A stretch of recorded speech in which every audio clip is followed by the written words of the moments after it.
আল্লাহ সুবহানাহু ওয়া তাআলা নিজে বলেছেন, আমি প্রত্যেক উম্মতের জন্য কুরবানির নিয়ম করেছি। কি করেছিলেন? নিয়ম। প্রত্যেক উম্মতের উপরে, প্রত্যেক জাতির উপরে আল্লাহ তাআলা কুরবানি নিয়ম করেছেন। আদম আলাইহিস সালাম থেকে শুরু করে নবী মুহাম্মদ রাসূলুল্লাহ সাল্লাল্লাহু আলাইহি ওয়াসাল্লাম পর্যন্ত সকল নবী, সকল নবীদের উম্মত সকলের উপর আল্লাহ সুবহানাহু ওয়া তাআলা কি করেছেন? কুরবানি নির্ধারণ করেছেন। তো আসুন আমরা সেই কুরবানি সম্পর্কে আলোচনায় ঢুকে যাব। তার আগে ইতিহাস জানার আগে কুরবানি সম্পর্কে আমরা কুরবানি শব্দটুকুর বিষয়ের উপরে কিছু কথা বলে যাই। কুরবানি এটা আমরা আমাদের ভাষায় বলি কি? কুরবানি। কথা বলেন কুরবানি। কুরবানি আরবি ভাষায় আমি কুরবানি শব্দের আরবি ভাষার দিক থেকে প্রায় 5টা পেয়েছি। কয়টা? 5টা। আমি পেয়েছি কয়টা? 5টা। আরো থাকতে পারে। আল্লাহ তাআলা এই কুরবানিকে সম্বোধন করে 5টি ভাষায় ব্যবহার করেছেন। তো আমরা সেই 5টি ভাষা জানলে আমরা কুরবানির মূল বিষয়টা জানতে পারব। কুরবানি কাকে বলে? এক নাম্বার, কুরবানি কাকে বলে এটা ধরে রাখবে। আল্লাহর সন্তুষ্টি ও নৈকট্য লাভের জন্য মুখস্থ করেন। আল্লাহর সন্তুষ্টি ও নৈকট্য লাভের জন্য নির্দিষ্ট সময়ে নির্দিষ্ট ব্যক্তি, নির্দিষ্ট পশু বা বস্তু আল্লাহর জন্য যা কিছু উৎসর্গ করা হয় তাকেই কুরবানি বলে।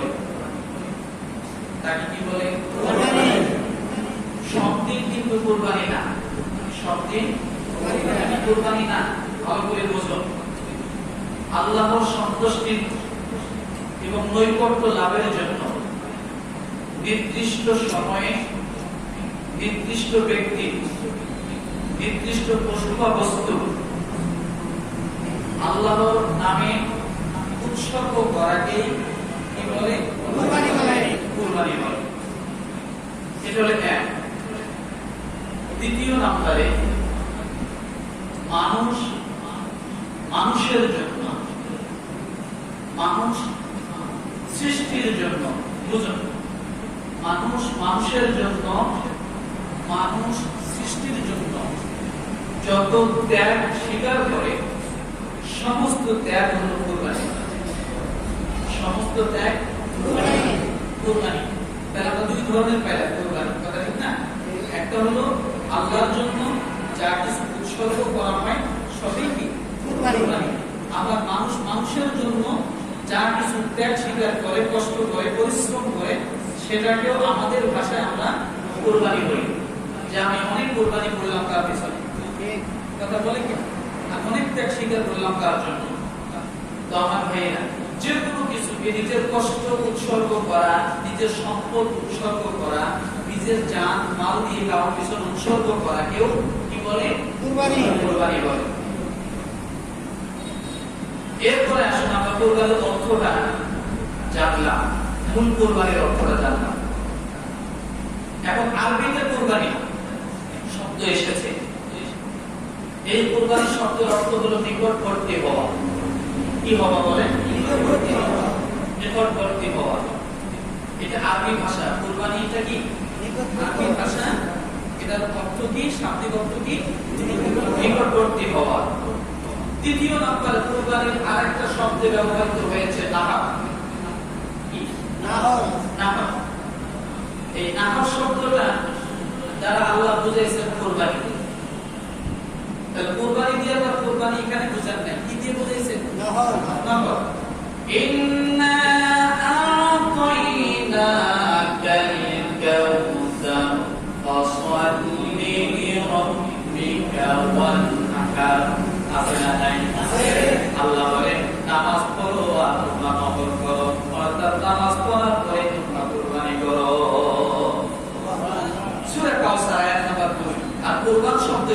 সূরাতুল মাইদা আয়াত নাম্বার 27 কত 27 কুরবানি সরাসরি শব্দ কোথায় পেয়েছি সূরা মাইদা আয়াত নাম্বার 27 নাফা কোথায় পেলাম সূরা কাউসার আয়াত নাম্বার 2 রব্বুল আলামিন কুরবানির আরেকটা শব্দ ব্যবহার করেছেন নুসুক কি নুসুক মানে কুরবানি ইন্না সালাতি ওয়া নুসুকি ওয়া মাহইয়ায়া ওয়া মামাতি লিল্লাহি রাব্বিল আলামিন সূরা আনআম আয়াত নাম্বার 162 কত 162 আল্লাহ সেখানে কুরবানির পরিবর্তে কি ব্যবহার করেছেন নুসুক ইন্না সালাতি ওয়া নুসুকি তোমরা নামাজ আদায় করো আমার নামাজ আর আমার কুরবানিটা কে বলেছে আল্লাহ কে বলেছে আমার নামাজ আমার কুরবানি ইন্না সালাতি ওয়া নুসুকি তাহলে আমরা নুসুক শব্দ দ্বিতীয় নম্বরে পেলাম চতুর্থ নম্বরে হাদিসের ভাষায় এরকম দাম কি এরকম দাম মানে কুরবানি অর্থাৎ এই হাদিসের মধ্যে এসেছে মা আমিলা ইবনু আদম মিন আমালি ইয়াউমিন নাহরি আহাব্বু ইলাল্লাহ এরকম দাম আল্লাহ পাকের কাছে আল্লাহর রাসূল বলেছেন আল্লাহ পাকের কাছে ঈদের দিন কুরবানি ছাড়া কুরবানি ব্যতীত আল্লাহর কাছে কোনো আমল এত প্রিয় নয় বান্দা যখন কুরবানি করে আল্লাহর কাছে ঈদের দিন সবচেয়ে প্রিয় আমল হয়ে যায় তিরমিজি হাদিস নাম্বার 1493 ইহরাকুদ দাম শব্দ ব্যবহার করা হয়েছে কুরবানি শব্দের তাহলে ইহরাকুদ দাম এটার অর্থ কি কুরবানি নুসুক শব্দের অর্থ কি কুরবানি ভালো করে মনে রাখেন নাহার শব্দের অর্থ কি কুরবানি এরপরে রব্বুল আলামিনের হাবিব বলেন উযহিয়া কুরবানির পশু জবাই করা উযহিয়া শব্দ দ্বারা কুরবানি এসেছে আল্লাহ নবীর সাহাবী প্রশ্ন করলেন ইয়া রাসূলুল্লাহ কুরবানি কি আল্লাহ নবী বলেন কুরবানি হলো ইব্রাহিম নবীর সুন্নাহ এবং আদর্শ ইব্রাহিম নবীর সুন্নাহ এবং আদর্শ উযহিয়া কি উযহিয়া হলো ইব্রাহিম নবীর সুন্নাহ এবং আদর্শ তাহলে উযহিয়া শব্দের অর্থ কুরবানি পেলাম কিনা বলেন তাহলে কুরবানির আরেকটা শব্দ হলো উযহিয়া মুস্তাদরাকে হাদিস নাম্বার 3468 এই পাঁচটা ভাষায় কুরবানির শব্দ এক নম্বর আরবি ভাষা কুরবান দ্বিতীয় নম্বর আরবি ভাষা নহর মানে কুরবানি তৃতীয় নম্বর আরবি ভাষা নুসুক মানে কুরবানি এরপরে চতুর্থ নম্বর ইহরাকুদ দাম হাদিসের ভাষায় হলো কুরবানি এরপরে উযহিয়া হাদিসের ভাষায় হলো পঞ্চম নম্বরে হলো কুরবানি তাহলে এক কুরবানির শব্দ আমরা পাঁচ প্রকার পেলাম কয় প্রকার পাঁচ প্রকার পেলাম এরপরে রব্বুল আলামিন তাকে কি বলেন ওয়ালি কুল্লি উম্মাতিন জাআলনা মানসাকান লিয়াযকুরু ইসমাল্লাহি আলা মা রাযাকাহুম মিন বাহীমাতিল আন'আম ফাইলাহুকুম ইলাহুন ওয়াহিদুন ফালাহু আসলিমু ওয়া বাশশিরিল সূরাতুল হাজ আয়াত নাম্বার 34 কত আল্লাহ পাক রব্বুল আলামিন বলেন আমি প্রত্যেক উম্মতের উপর কুরবানির নিয়ম করেছি প্রত্যেক উম্মতের উপর আমি কুরবানি জারি করেছি আল্লাহ বলেন যাতে আল্লাহ তাদেরকে চতুষ্পদ জন্তু সমূহ দিয়েছেন তাদের দ্বারা আল্লাহর নাম উচ্চারণ করতে পারে এই কুরবানি কেন এর বৈশিষ্ট্যটা কি উদ্দেশ্য কি আল্লাহ কেন কুরবানি করতে বললেন আল্লাহ বলেন আমার নাম লিয়াযকুরু ইসমাল্লাহি আলা মা রাযাকাহুম আমার নাম যাতে পশুর গলায় ছুরি চালানোর সময় আমার নাম স্মরণ করতে পারে এই জন্য আমি আল্লাহ তাআলা আমার নামকে স্মরণ করার জন্য পশু দিয়েছি আর সমস্ত পশুগুলোকে আমি আল্লাহ নিদর্শন বানিয়ে দিয়েছি। পশুগুলো কি কি কিসের নিদর্শন? আল্লাহর বরত্ব প্রকাশ করার নিদর্শন, আল্লাহর বরত্ব ঘোষণা করার নিদর্শন। যখন একজন মানুষ একটা পশুর হালাল প্রাণীর উপরে ছুরি চালাবে, তখন বলবে বিসমিল্লাহি আল্লাহু আকবার। আল্লাহ চাচ্ছেন বান্দারে ছুরি চালাও পশুর গলার উপরে, এবং তখন তুমি আর মায়া করো না, কারণ ওই সময় আমার নির্দেশ, আমার হুকুম পালন করা তোমার জন্য জরুরি হয়ে যায়। তখন তুমি যদি মনে করো পশুকে জবাই কেন করবো, আল্লাহ বলেন বান্দারে এই পশুর মালিক আমি আল্লাহ, তোমার ভিতরে যে মায়া ঢুকিয়ে দিয়েছি সেটাও দিয়েছি আমি আল্লাহ। বান্দারে আমার থেকে বড় মায়াদার তুমি নও, আমি সৃষ্টি করেছি আমার মায়া বেশি, তারপর নিদর্শন হিসেবে দিলাম। বান্দারে তুমি গলার মধ্যে পশুর গলায় ছুরি চালাবা, আমি আল্লাহর প্রশংসা করবা, বরত্ব ঘোষণা করবা, আমি আল্লাহ চাই তোমার ওই সময় প্রশংসা ঘোষণা আমি আল্লাহ নিষ্কার শোনার জন্য।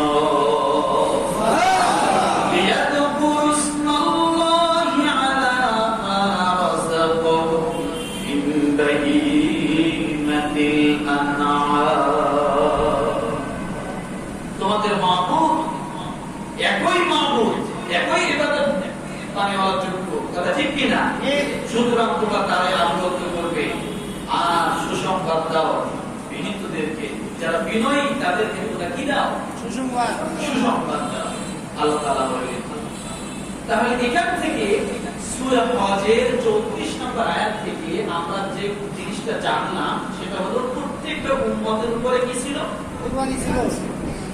জবাব বলেন দেখতে পাই। তাহলে এই আয়াতের আলোকে আল্লাহ বলেছেন আমি প্রত্যেকটা জাতির উপরে উম্মতের উপরে কি করেছি? কুরবানির নিয়ম করে দিয়েছি। তাই আসুন তো আমরা এবার দেখি কুরবানি কোন কোন জাতির উপরে ছিল, কথা ঠিক কিনা? আমার ভাইয়েরা, রব্বুল আলামিন এই কুরবানির বর্ণনা দিতে গিয়ে খুব চমৎকার একটা ঘটনা বর্ণনা করেছেন স্বয়ং আল্লাহ। আর তার রাসূলকে ডাকতে বলতেছেন, রাসূল এই ঘটনার মাঝে আপনি সত্যকে সত্যই বলবেন, একটু বাড়াবেন না, একটু কমাবেন না, যা আছে তাই আপনি আপনার উম্মতদেরকে জানায় দিবেন। বলেন সুবহানাল্লাহ। ওয়াতলু আলাইহিম নাবা আবনাই আদম বিল হক ইয قربا قربانا فتقبل من أحدهما ولم يتقبل من الآخر قال لأقتلنك قال إنما يتقبل الله من المتقين.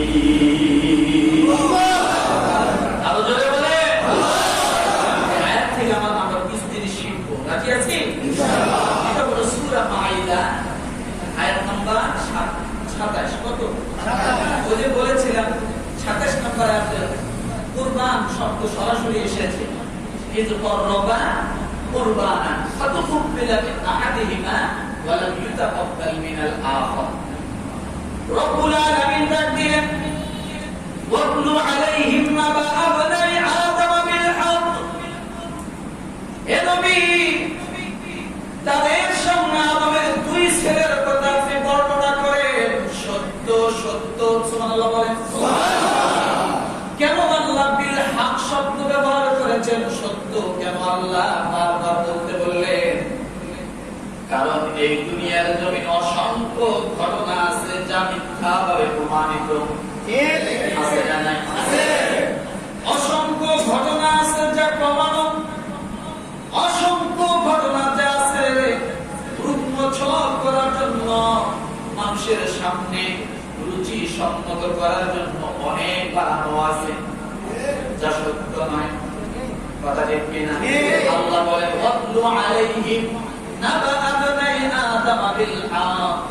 নবী আপনি আপনার উম্মতদেরকে সুন্দর করে জানায় দেন বিল হক, সত্য ঘটনা, যাতে কোনো বাড়ানো থাকবে না, যাতে কোনো কমানো থাকবে না। কারণ আমাদের সমাজে এমন কিছু ঘটনা আছে যেটা শুরুই পাওয়া যায় না, কিন্তু শেষ হয়ে গেছে অনেক বিশাল আকারে। আছে না? আছে না? মনে করেন বুঝবার জন্য বলছি, রাগ করবেন না। এদিক দিয়ে গুলিস্তান থেকে আজমিরি গাড়ি যায়, দুই গাড়ি, দুই আজমিরি একসঙ্গে আল্লাহ টক্কর লাগছে। কে কার আগে যায়, আগে শেষ মাথায় জমা হবে, তাহলে আগে সিরিয়াল করবে। দুইজনে টক্কর লাগতে যায় একটু ঘষা খাইছে। যত ঘষা দেখবেন এই সমস্ত গাড়ির বলাটা, যত মোকাল গাড়ি যে যত ঘষাইতে পারে, মাঝে মাঝে ঢাকা গেলে আসার সময় যদি দেখি ঘষা খায়, কেউ কিছু কাউকে পায় না, কয় জামাইটা আমাদের ঘষা খাওয়াই সেই ঘষা খায়, কিন্তু ড্রাইভার কিছু বলে না। কারণ ও যখন খাইছে জানে যে আমি আর বলে খাবো, কথা ঠিক না? এখন এই ঘষা খাওয়া দেখে গাড়ির ভিতরে যাত্রীদের সেই চিল্লাচ্ছি যে ড্রাইভার চোখে দেখো না, ভালো করে চালাও, করে তখন করে এখনই শেষ হয়ে যাইতাম। গাড়ি থেকে নামার পরে মনে করে জেনারেলের মাথায় এখানে নামছে দুই যাত্রী, নামে বলতেছে ভাই অল্পের জন্য বেঁচে গেলাম। কি কি অল্পের জন্য বেঁচে গেছি ভাই, আল্লাহ বাঁচাইছে ভাই। শুরু হলো।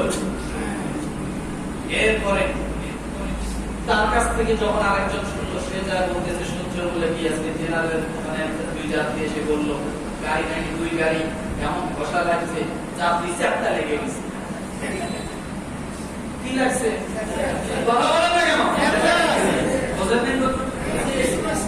কি লাগছে? যাত্রী চ্যাপটা লেগে গেছে, এমন গাড়ি ঘষা খাইছে। ও যায় আরেকজনকে বলতেছে শুনছো বলে আজকে বিশাল অ্যাক্সিডেন্ট হয়েছে বলে। কি অ্যাক্সিডেন্ট? দুই গাড়ি সংঘর্ষ খাইয়া দুই দিকে চিত হয়ে পড়ে। দেখেন ঘটনা করার থেকে বোঝা যাইতেছে। কিছু দূর যাওয়ার পর ওই যাত্রী আবার ওই লোক আবার আরেকজনকে বলতেছে আজকে একটা অ্যাক্সিডেন্ট হয়েছে, দুই গাড়ি খাদে করে পাঁচজন দুই গাড়ি 10 জনে মারা গেছে। ভাষা খাইয়া খাদে করে কথা বলেন না? ঘটনা কোথায় আর ঘটতেছে কি? কথা ঠিক কি না? আমাদের সমাজে এগুলো আছে না? কথা বলেন। আরো যদি এরকম কোন একটা সমস্যা, কোন মাথায় টুপিওয়ালার দাড়িওয়ালার যদি লিঙ্ক পায়, বাঙালি আরেকটু একেবারে আওতার সমতলে তাকাইয়া ওদের বড় করে মিডিয়ার সামনে দিয়া মানুষের সামনে ছোট করে বিশাল বানাই এই কাম টুপিওয়ালা। কথা ঠিক না?